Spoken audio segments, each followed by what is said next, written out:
So YouTube, Patrick Cece, Steve Burns lied to you, and it's okay. Look, bro, this video really about to hit home for me, man. Blue's Clues was my favorite show growing up, and I was sad when Steve left. I cried. But then a few years ago, I think it was last year or a year or 2 years ago, when he actually made a video like low-key like apologizing for leaving and like explaining like why he left. And I actually kind of shed a tear. I almost shed a tear. I got a little choked up because it really like sent me back to my childhood, bro. And you know, it really hit home for me. It really hit home for me. That video really meant a lot to me.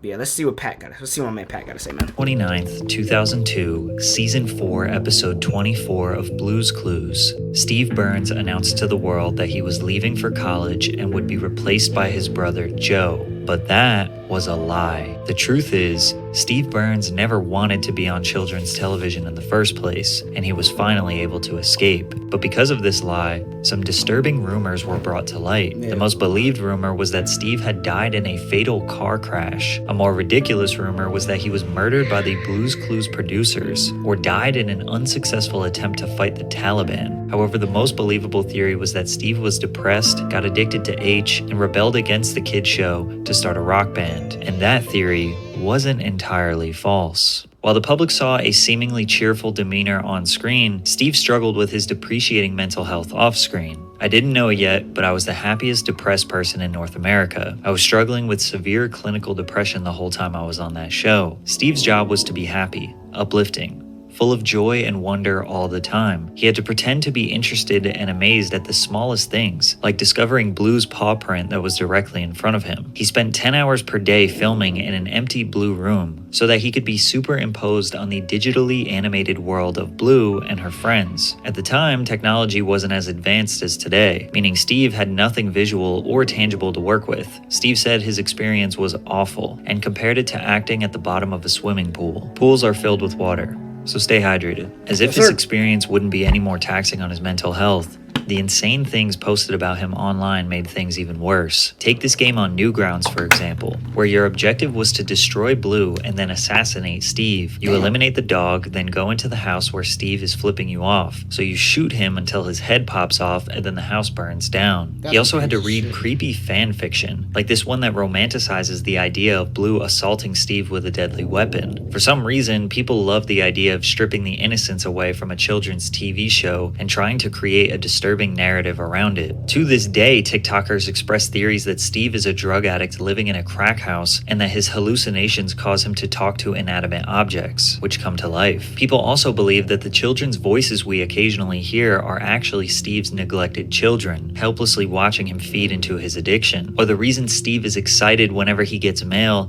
is because it either includes the welfare check he plans to spend on more drugs or contains the drugs themselves. Most of the time, rumors like this are easily dismissed, but for some reason, millions of people all around the world genuinely believed them. It's likely that even you have some random conspiracy theory about Steve embedded into your brain. However, most people just thought he died. An easy one to disprove, but it still worried him. I'm starting to think that maybe there's something people know that I don't know. In November 1999, the New York Times published an article detailing Steve Burns' time working on Blue's Clues and described the show's impact on children. Most notably, the article addressed the unsettling rumors surrounding Mr. Burns' well-being. The rumors were so prominent that the talk show host Rosie O'Donnell invited Steve to appear on her show. I died a whole lot of different ways.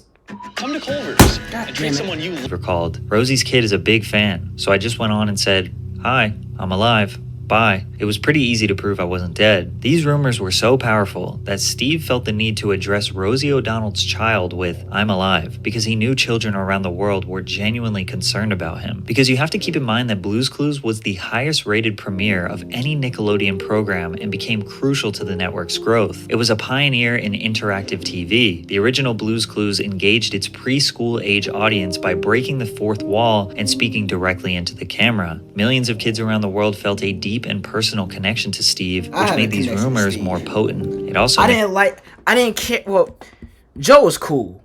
I didn't care for him like that. He didn't hit like Steve did. Steve used to hit. Like, And then after he left, I watched Joe a little bit. Joe was like, okay. Now this new stuff, I don't know what they got going on. I'm not made his exit from the show more detrimental. Mr. Burns was 22 when the show premiered, and as he approached his 30s, it was time to move on. Reveals the bald truth about his departure. I knew I wasn't going to be doing children's television all my life, mostly because I refused to lose my hair on a kid's TV show. And it was happening. Steve knew that his baldness would ruin his boyish look and appeal. The network insisted that he wear a wig, but he refused. Combine this with his depreciating mental health, it was finally time to exit. He told the viewers goodbye in his final send-off, alongside his new replacement Joe, and children around the world thought he was just going to go to college and he would return shortly. They were mistaken. Steve was not off to college. That's what made me sad, because he never, I thought, because he said he's gonna come back. He never came back, bro. He's going off to college. He'll be back, and he never came back, bro. Like that really hit me. I was like, that's what made me sad. He never came back. It was like he forgot about us. That's literally what I felt like. I was like, about to embark on his journey of being the lead singer of a psychedelic rock band. Steve was interested in music way before Blues Clues. Steve Burns attended Boyertown Area Senior High School in Berks County, Pennsylvania, graduating in 1992. He played in bands called Sudden Impact, 9 Pound Truck, and the Ivies. He continued playing music on the side while pursuing an acting scholarship at DeSales University in the Lehigh Valley. Shortly after being discovered by an agent, Steve dropped out of school and moved to New York City to become a professional actor. In '95, Steve arrived at Nickelodeon under the impression he was auditioning for a voiceover role for a game show, but then later found out it was for a kid show. Steve was a grungy 90s skate rock kid with long hair and earrings, not the ideal fit for the job. Tracy Page Johnson, executive producer and co-creator of Blues Clues, says that he didn't want to be a children's host. Of the 100 people we auditioned, he was by far the realest. He loved kids, but he didn't want to make a career out of it. Steve didn't want to be on children's television. He wanted to make music, and after he stepped away from the show, he could finally make his dreams a reality. In 1999, Steve walked into a party in New York. She's beautiful. Where he heard the Flaming Lips 1999 album, The Soft Bulletin, for the first time, considered by many to be the Flaming Lips' masterpiece. This moment changed Burns' life and reignited a passion for music he thought Blues Clues had burned away. From there, he acquired Pro Tools and started writing songs. I had literally been doing nothing but talking to objects made of felt for 6 years. There was this weird creative constipation going on. Steve wrote roughly 35 songs in one sitting, but selected 12 to feature on his debut album, Songs for Dust Mites. Now it was time to get in the studio to record, so he contacted his favorite producer, Dave Fridman, who had worked with the Flaming Lips in the past. Interestingly enough, Fridman had just held a Blues Clues themed birthday party for his children, so he was eager to see what creative potential Steve had. Steve sent Dave some demos, assuming he'd think they sucked, but he got the opposite reaction. Dave liked it, and he asked if Steven Drozd, the drummer of the Flaming Lips, could come and work on some music with them. In a dream world even Blues Clues couldn't have imagined, the Flaming Lips wanted to work with Steve. The bassist, Michael Ivins, later joined the team as well, helping engineer several sessions. The lead vocalist, Wayne Coyne, actually approached Steve with the offer to star in a movie he was directing called Christmas on Mars. He was hesitant at first, but ultimately accepted the role. Because of Steve's ridiculous story of leaving a kids show and starting a band, there was a flurry of interest from various record labels. He ultimately signed with Pious Records in late 2002 when a label executive sat him down and said, "This makes sense. I don't know why, but there's a thread of logic between Blues Clues, the Flaming Lips, and your record." And he was right. Something about the perfectly innocent image of a children's show, combined with the amount of insane rumors surrounding Steve, leading to being a frontman of a psychedelic rock band, was a crazy storyline. Burns professionally entered the world of rock music following the release of his indie rock album Songs for Dust Mites in August of 2003. Although the 12-track album did not garner much commercial success, it received praise from critics, as Pitchfork gave the project a 7.8 out of 10, and complimented Burns' lyrical insight and gift for writing and arranging endlessly listenable pop songs. You can actually hear one of the songs from the album, Mighty Little Man, as the opening theme for the CBS series Young Sheldon. Despite releasing music and starring in a horror comedy film called Netherbeast, rumors surrounding Steve's death resurfaced on the internet again. Burns told MTV in late 2007 that he was starting to take it personally. I guess the world would prefer that I was dead. It was bad. It's been a long day at work. But I'm not listening. I should really just create a website with my vital statistics on it. It could be live. There has to be a way I can hook up a heart monitor to my computer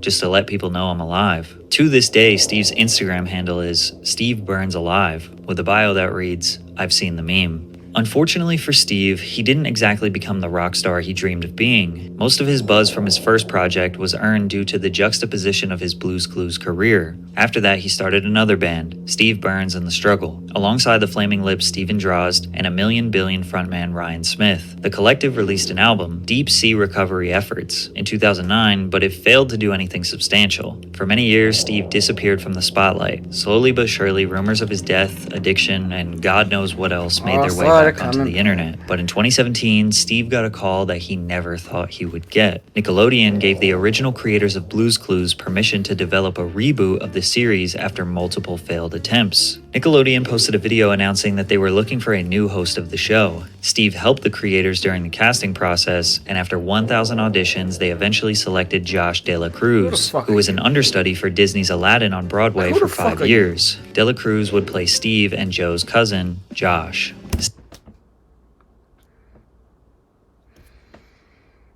Steve was initially reluctant to continue his association with the show, but was persuaded by its fans on social media to write, direct, and appear on the show. The reboot, Blues Clues and You, has been a huge success following its premiere, producing 4 seasons before being renewed for a 5th early last year. Keep in mind, most people had no idea this even...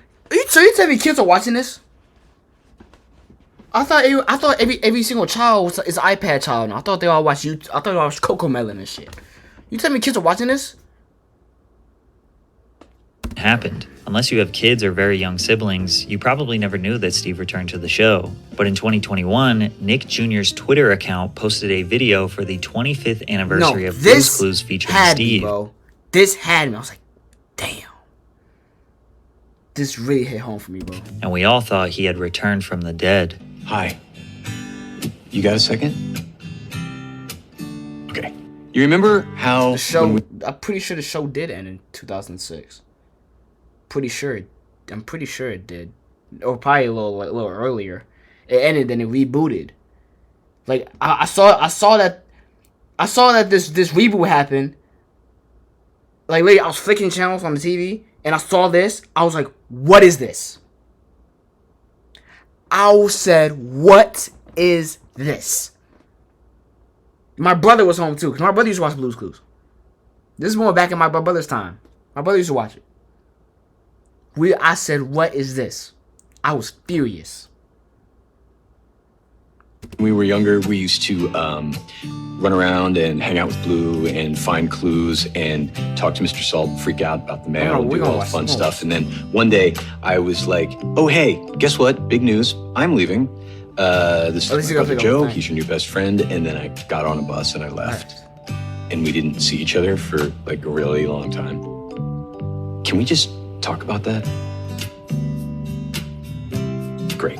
Because I realized that was kind of abrupt. Steve went on to explain what happened to his character, continuing the fake story of him going to college, because having a really unsuccessful rock band was not the narrative Nickelodeon wanted to continue. But his ability to speak through the camera and develop a one-on-one connection with the viewer resonated deeply with Blues Clues fans. It's like we were all 5 years old again. Exactly. The post was retweeted 700,000 times and liked by 1.9 million people. I think the overwhelming engagement is a huge testament to how powerful these rumors were over the years. Literally millions of people around the world thought he was a criminal, a drug addict, or dead. It's almost as if people wanted to believe them, because the rumors were debunked numerous times over the years. So for him to essentially return from the shadows after 2 decades was shocking for so many people. This return finally put the rumors to rest. Steve Burns is not a child predator, he is not a drug addict, he is not a criminal, and most certainly not dead. Although he didn't want to be in kids' TV originally, he doesn't regret it at all. I hope I'll be remembered for that show for the rest of my life. That will always be a part of my identity, and I'm totally cool with that. Today, Burns travels to colleges around the country to speak to students about mental health because those rumors destroyed his,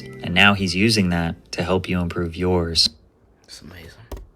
I'm gonna watch that, bro. Like quick. But bro, for real though, that really hit home, bro. Like all that, like man, that's just powerful, bro. Especially like yeah. Damn, bro. Damn, bye YouTube. I'm about to watch this video right quick. Sorry.